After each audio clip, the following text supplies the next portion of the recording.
এত ভয়াবহ অবস্থায় জাহান্নামের দৃশ্য আমি কোনোদিন দেখিনি।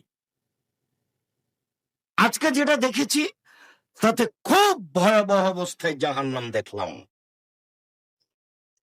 ফারাইতু আকসারা আহলে আন-নিসা, দেখলাম তাতে অধিক অংশই নারী।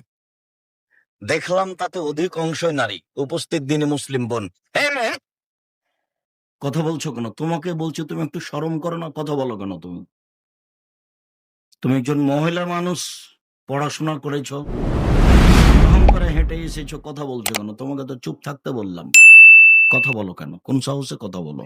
একটু লজ্জা পাও না? শরম পাও না? ইতস্তবোধ করো না? পাথরের মতো বসে থাকো, তোমাকেই বলছি। উপস্থিত দিনী বৈঠকের মুসলিম বোন, আপনাকে নিয়ে দু একটা কথা বলছি, দয়া করে আপনি ভদ্রতা বজায় রেখে কান লাগিয়ে শোনেন, আপনার উপকার হবে ইনশাআল্লাহ। তো আমরা বললাম, কেন মহিলারা বেশি জাহান্নামে যাবে কেন? তখন রাসূল সাল্লাল্লাহু আলাইহি সাল্লাম বলছেন, বেকুফরিহিন্না, ওদের কুফরির কারণে ওরা জাহান্নামে যাবে। তখন সাহাবীগণ বলছেন, ইয়াকফুরনা বিল্লাহ, ওরা কি আল্লাহর সাথে কুফরি করে? আল্লাহকে মানে না? তখন আল্লাহ রাসূল বলছেন, সেইটা নয়, ইয়াকফুরনাল ইহসানা ওয়া ইয়াকফুরনাল আশিরা, স্বামীকে মানে না আর অনুগ্রহকে অস্বীকার করে। ফাইন রাআত বিকা শায়ান, তুমি সারা জীবন তার সাথে ভালো আচরণ করলে, তোমার মধ্যে একটু যদি কিছু দেখে ভুল ত্রুটি, তাহলে বলবে মারাই তো খায়রান কাত্তামিনকা, তোমার কাছে আমি কোনোদিন ভালো দেখিনি। এই যে অল্পতে সব ভুলে গেল, এই গতিটা হলো তাদের। মহিলা মানুষ হিসাবে আপনি আমার দিনী বোন, আপনাকে আমি খাটো করিনি, আপনি মনে কিছু নিয়েন না। আপনাকে আমি খাটো করিনি। মুহাম্মদ সাল্লাল্লাহু আলাইহি সাল্লাম আপনাকে এইভাবে বলছেন যে অপ্রয়োজনীয় কথায় জড়িয়ে পড়ে আর স্বামীকে মেনে চলে না। আব্দুর রাজ্জাক সাহেব শুধু যে আমাদেরকেই মানার কথা বলছেন, যে আপনারই কথা বলছি। আব্দুর রহমান আউফ রাদিয়াল্লাহু তাআলা আনহু বলেন, রাসূল সাল্লাল্লাহু আলাইহি সাল্লাম বলেছেন, মহিলাদের জন্য জান্নাত সহজ। ইযা সাল্লাত খামসাহা, এক, ৫ ওয়াক্ত সালাত আদায় করলো, অসামাত শাহরাহা, রমজান মাসে সিয়াম পালন করলো, ওয়াতাত বালাহা, স্বামীকে মেনে চললো, ওয়াহাসানাত ফারজাহা, জেনায় লিপ্ত হলো না, ফাতাদখুল মিন আইয়ি আবওয়াবিন শাত, তাহলে জান্নাতের যে কোনো দরজা দিয়ে ঢুকতে পাবে। পৃথিবীতে 4টা কাজ করে কোন পুরুষ সরাসরি জান্নাতে চলে যাবে, এরকম কথা মুহাম্মদ সাল্লাল্লাহু আলাইহি সাল্লাম বলেননি, কোথাও খুঁজে পাবেন না। মুহাম্মদ সাল্লাল্লাহু আলাইহি সাল্লাম এমন কোন কথা বলেননি যাতে 4টা কাজ করে পুরুষ মানুষ জান্নাতে চলে যাবে, এ কথা তিনি বলেননি। তবে তিনি বলেছেন, মহিলারা 4টা কাজ করলে জান্নাতের যে কোনো দরজা দিয়ে ঢুকতে পারে। 5 ওয়াক্ত সালাত, এইটা সহজ। রমজান মাসের সিয়াম, এইটাও সহজ। জেনায় লিপ্ত না হওয়া, এইটা চেষ্টা করলে হয়। স্বামীকে মেনে চলা, এইটা একটু কঠিন। আপনি বিশ্বাস করেন, আপনি আমার দিনী বোন, তিতা লাগলেও মানতে হবে, মিঠা লাগলেও মানতে হবে, এটাই জানেন। একজন মহিলা রাসূলের কাছে এসেছে একটা প্রয়োজনে, তো প্রয়োজন শেষ হয়ে গেছে, তখন চলে যাচ্ছে। তখন আল্লাহ রাসূল বলছেন যে, তানি আলাকে যাওজাত, তোমার কি শোনো, তোমার কি স্বামী আছে? বলে, জি হ্যাঁ। তুমি তার কাছে কেমন? তো বলে, আমি তাকে মানতে, তার সেবা করতে চেষ্টা কম করি না। তখন আল্লাহ রাসূল বলছেন, বলো কি চেষ্টা করতে কম করো না মানে? এভাবে বলছো কেন?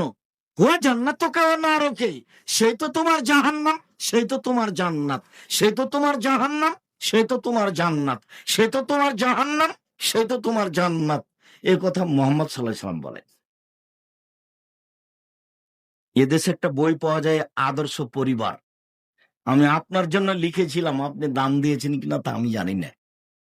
আপনি বিশ্বাস করেন, বইয়ের শুরু থেকে নিয়ে শেষ পর্যন্ত আমি কোনোদিন কেসা কাহিনী, অপ্রয়োজনীয় কথা, জাল জয়ী হাদিস কোনোটা দিইনি। তবে মানুষ মাত্র ভুলের ঊর্ধ্বে নেই। আমার কোনো জায়গাতে কলমে ভুল থাকতেও পারে। আমি জেনে শুনে সজ্ঞানে কোনো জাল জয়ী হাদিস বইয়ের শুরু থেকে নিয়ে শেষ পর্যন্ত কোথাও পেশ করিনি। আমি আপনার পরিবারকে, আপনার স্ত্রীকে সুন্দরভাবে গড়ে তোলার জন্য প্রাণপণে চেষ্টা চালিয়েছি মানুষ হিসেবে। সম্মানিত দিনী বোন, আপনাকে আমি এখানে আরেকটা কথা বলে রাখি। রাসূল সাল্লাল্লাহু আলাইহি ওয়াসাল্লাম একথা বলছেন, নবীগণ জান্নাতে যাবেন, শহীদেরা জান্নাতে যাবে, সিদ্দিক সত্যবাদীরা জান্নাতে যাবে, ওয়া নিসাউ আহলিল জান্নাহ, মহিলারা জান্নাতে যাবে। এই কথা বলে আপনাদের সাথে একটা কথা জড়িয়ে দেওয়া হয়েছে।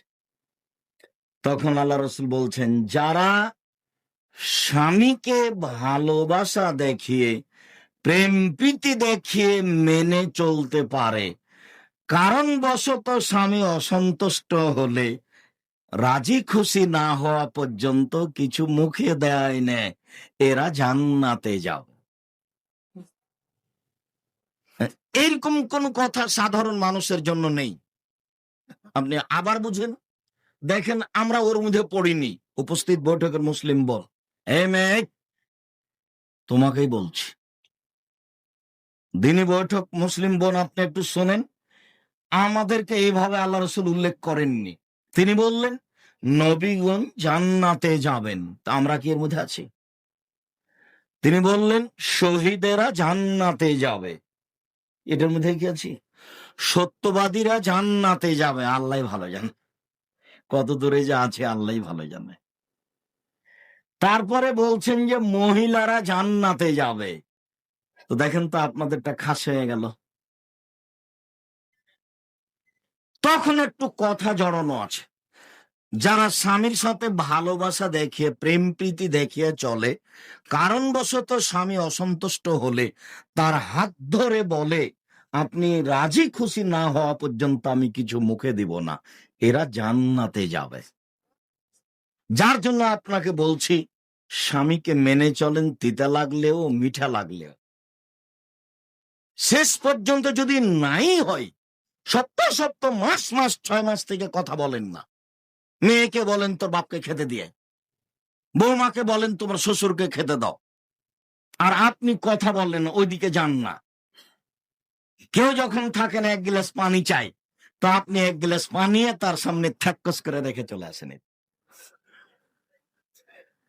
তো আপনি কি মনে করছেন জান্নাত সহজ? আপনি সংসার করিয়েন না, বাদ দেন। মহিলারা সংসার ত্যাগ করতে পারে, তার নাম খোলা তালাক। কিন্তু এইভাবে সংসার করবেন না। তিতা লাগুক মিঠা লাগুক, মেনেই চলতে হবে, জান্নাত হবে। আব্দুর রাজ্জাক সাহেব, একটু পুরুষদের বলেন। ভালো। রাসূল সাল্লাল্লাহু আলাইহি সাল্লাম বলছেন স্বামীকে 5টা জিনিস মেনে চলতে হয়। 1, যেমানের খাই স্ত্রীকে সেমানের খাওয়াতে হয়, আতে মাতায় এমতা। 2, যে মানের কাপড় পরে স্ত্রীকে সে মানের পড়াতে হয়, ফাকসুহা মাক্তাসাইতা। 3, ওলা তুকাব্বে, কখনো স্ত্রীকে কটু কথা বলতে হয় না। কখনো কটু কথা বলবেন না, কখনো বলবেন না যে ঠোঁটটা কালো। একবার ঠোঁট মোটা বললে 10 বছর ভালোবাসবে না। চিন্তা চেতনা বুদ্ধি কম, আপনার সাথে ভালোবাসা দেখাতে পারবে না। অত স্ত্রীর কাছে অভিমান করিয়েন না, অত অভিমান পেশ করিয়েন না। অভিমান অরি আছে। আয়েশা রাদিয়াল্লাহু তাআলা আনহার বিবরণে বোঝা যাচ্ছে যে অভিমান স্ত্রীরই আছে। আপনি অভিমান করে বলছেন তোর বাপের বাড়িতে গেছিলাম, ভালো খাবার দেয়নি, তোর বোন কথা বলেনি, এত আপনার অভিমান কেন? আপনি কি নিয়ে গেছিলেন? শ্বশুর বাড়ি যে গেলেন, তা আপনি কি নিয়ে গেলেন? যৌতুকের প্রথা আছে নাকি? আগামীকাল সন্ধ্যা হতে হতে যৌতুক ফেরত দিতে হবে। ভিক্ষা করা টাকা দিয়ে চাউল কিনে ভাত খেয়ে ইবাদত কবুল হবে?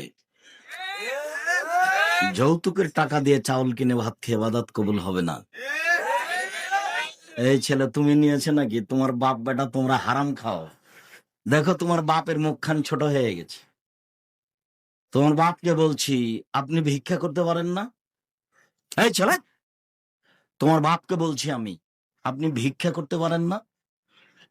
যদি ময়মনসিংহের শেরপুরের জেলাতে আপনার রুচি না হয় কাজ করে, তাহলে আপনি ভিক্ষা করেন। আমি ভিক্ষা করে খেতে বলিনি। ভিক্ষা করে খাবেন কেন? কাজ করে খাবেন। আমি ভিক্ষা করে খেতে বলিনি। আমি বলেছি চকলেটের ব্যবসা করেন, আমি বলেছি কলার ব্যবসা করেন, আমি বলেছি কাপড়ের ব্যবসা করেন, আমি বলেছি কোটি কোটি টাকার ব্যবসা করেন, ঘুমের ঘোরও ব্যবসা করবেন। টাকা ইনকাম করতে হবে। চাঁপাইনবাবগঞ্জ রাজশাহীর লোকের মতো হবেন না। চাকরি করে 20,000 টাকা মাসে বেতন পাই, 25 দিনই শেষ হয়। বাপ মা বলে যে ছেলে, আব্বু একটু কিছু টাকা পয়সা লাগতো, তখন বলছে আম্মা আমাদেরই তো চলছে না, কি যে করি। কোনোদিন বাপ মাকে দিতেই পারে না।